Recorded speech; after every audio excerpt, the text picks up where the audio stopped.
Vamos ver o que tem pra comer hoje.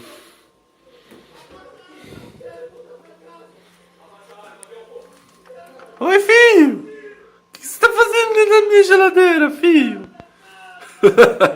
Sai daí, ó. Esse pestinho não pode abrir a geladeira que ele entra dentro. Olha, já tá friozinho. Ficou aqui 20 segundos. Sai daí, filho. Sai. Quer voltar? Tá bom aí? Tá bom aí, né? Então vai ficar aí.